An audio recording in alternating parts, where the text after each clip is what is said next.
Salam sejahtera, berita pagi Sarawak edisi Rabu 27 Januari bersama saya Vanessa Mering.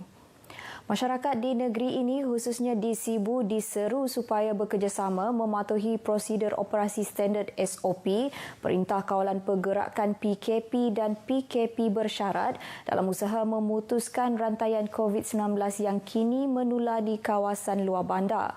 Timbalan Ketua Menteri yang juga pengerusi Jawatan Kuasa Pengurusan Bencana Negeri JPBN Sarawak, Dato' Ahmad Douglas Ugah Embas berkata, ini kerana terdapat masyarakat yang masih melakukan pergerakan di kawasan PKP di Sibu. Kita tutup kawasan itu dan polis menjaga menentukan orang tidak keluar. Tetapi saya diberitahu ada juga rakyat yang patut jangan keluar, cuba keluar. Jadi inilah satu tindakan yang tidak bertanggungjawab. Please, don't ever think that you will never be affected. Tak ada orang kebal. Perkara ini akan dibawa dalam mesyuarat JPBN bagi mengatur gerak anggota penguatkuasa yang ditugaskan di kawasan PKP untuk memperketatkan lagi SOP.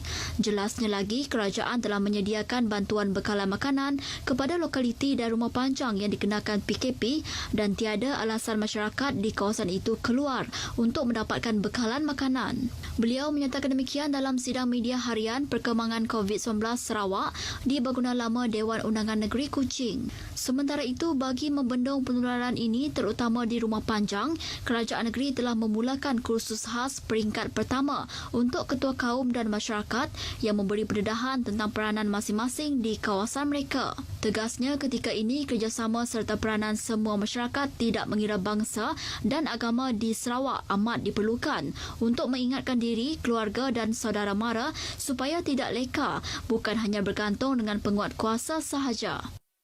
Kerjasama rakyat cukup penting sekali. We have done this before and I'm sure we are able to do it this time round. Tough, difficult, but with the spirit of Sarawak boleh lagi hidup bagi ngelaban, we will be able to overcome it. But we need everyone to cooperate. Dalam sidang media sama turut dimaklumkan bahawa 3 kes kematian baru melibatkan jangkitan COVID-19 direkodkan di Sarawak semalam, menjadikan jumlah kematian meningkat kepada 33 kes. Pengerusi Jawatan Kuasa Pengurusan Bencana Negeri JPBN Sarawak, Dato' Ahmad Douglas Ugah Embas berkata, kes kematian itu melibatkan 3 lelaki warga tempatan Sarawak berumur 59 tahun, 76 tahun dan 91 tahun. Dato' Ahmad Douglas yang juga timbalan Ketua Menteri mendedahkan ketiga-tiga kes terbabit adalah dari daerah Sibu. Beliau turut memberitahu jumlah kes positif terus meningkat kepada 3,704 kes dengan penambahan sebanyak 205 kes baharu semalam. Ia melibatkan Sibu 51, Kenawit 41, Miri 32, Dalat 22, Bintulu 19, Kuching 10, Kapit dan Lawas 5, Julau dan Sarike 4, Simunjan 3, Pakan, Betong dan Meradong 2. Manakala 1 kes masing-masing direkodkan di Semerahan, Seratok dan Merudi.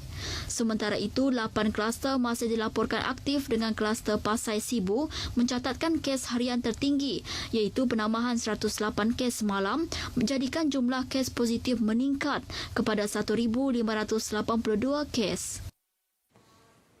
COVID-19 yang kini telah menular ke kawasan luar bandar ditambah lagi dengan kluster Pasai telah mencetus kebimbangan dalam kalangan penghuni rumah panjang. Ia secara tidak langsung memberi kesedaran kepada penghuni rumah panjang untuk mengambil inisiatif sendiri mengekang penularan COVID-19. Tinjauan RTM di daerah Lubuk Antu mendapati kebanyakan komuniti rumah panjang mengambil langkah buat sementara waktu menyekat kemasukan orang luar ke rumah panjang mereka jika tiada urusan penting. Ini termasuk penghuni rumah panjang yang berada di zon merah juga tidak dibenarkan untuk balik ke kampung. Notis larangan jelas menyatakan mereka yang ingkar akan dikenakan denda yang telah ditetapkan oleh Jawatan Kuasa Kemajuan dan Keselamatan Kampung. Gate ini dibuka pada 6 pagi dan ditutup pada 8 malam lah setiap hari. Buat masa ni penduduk rumah panjang untuk mengumpul sama sendiri seperti biasalah, tapi cuma tidak digalakkan terlalu bersosial yang keterlaluan. Tinjauan di Pekan Lubuk Antu dan Pekan Engkelili juga mendapati penduduk mematuhi standard operasi prosedur seperti penjarakan fizikal dan pemakaian pelitup separuh muka, namun terdapat segelintir yang mengambil sikap sambil lewa. Malah sejak bayaran fasa kedua, bantuan Prihatin Nasional mula dibuat 21 Januari lepas, ramai penerima bantuan membanjiri bank-bank berhampiran dan segelintir orang awam berharap pihak berwajib membuat pemantauan. Sebagai peniaga saya pun agak risau juga sebab kami tiap hari tengok mereka berbaris sampai ke kawasan kedai ni. Di dalam kedai ni sampai panjang sampai limpas di sebelah-sebelah kedai tu, dan kita rasa tak tenteram lah sebab kita pun rasa takut, risau dengan keadaan mereka. Setakat ini daerah Lubuk Antu merekodkan 18 kes positif COVID-19. Jawatankuasa Pengurusan Bencana Bahagian Sibu telah mewajibkan syarikat-syarikat swasta yang disenaraikan sebagai perkhidmatan penting untuk memohon permit perjalanan berkaitan pekerjaan. Tinjauan di Balai Polis Sentral Sibu menyaksikan kebanyakan pemilik syarikat swasta mengambil maklum berkenaan permohonan permit tersebut. Ya, sebelum ini cuma ada company punya surat saja, tidak ada polis punya permit. Jadi sekarang government cakap nak minta permit, jadi tak buat apa lah, cuma minta saja.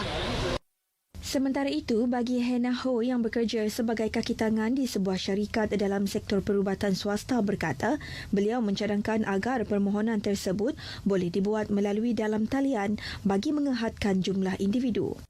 Ya, macam sangat kelang kabut lah. Tengok macam situation sini sangat kelang kabut. Jadi kalau apply di online lebih bagus.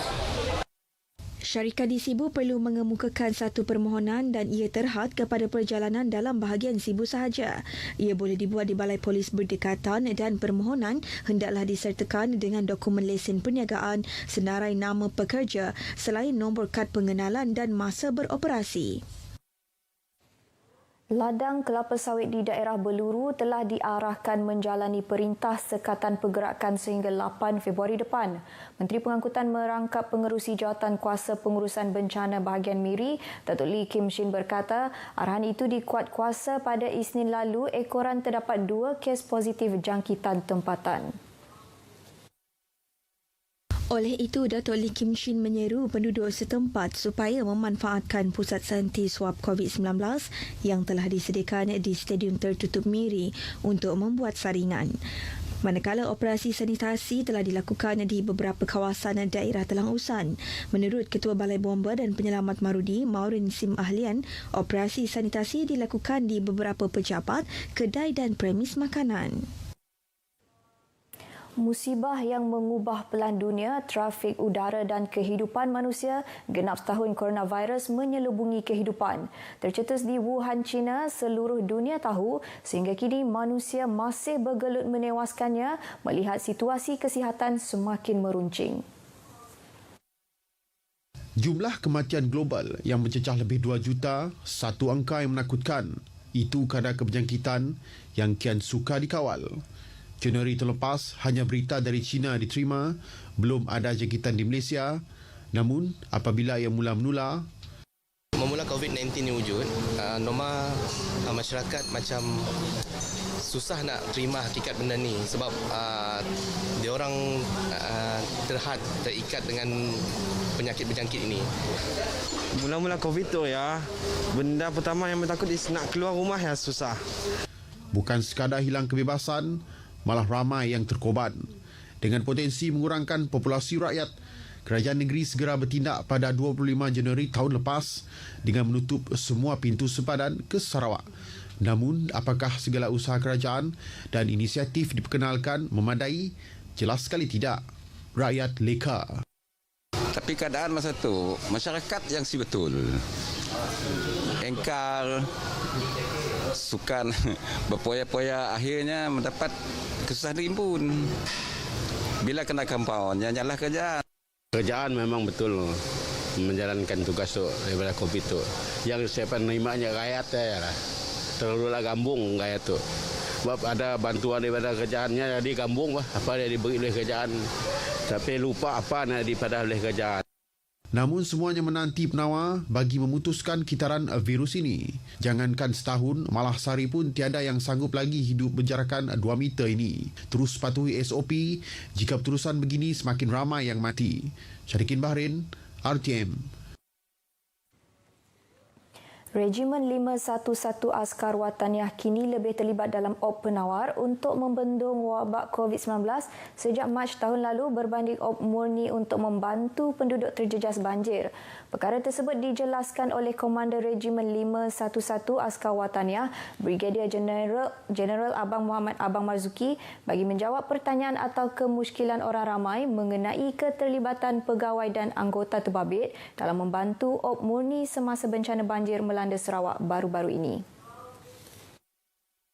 Brigadier Jeneral Abang Muhammad Abang Marzuki bagaimanapun menegaskan pihaknya masih terlibat dalam op murni pasca banjir baru-baru ini dengan menghantar satu pasukan terdiri daripada seorang pegawai bersama 30 anggota menyertai pasukan 11 Regimen Askar Melayu Diraja untuk membantu sebuah keluarga yang terjejas akibat tanah runtuh di Bau.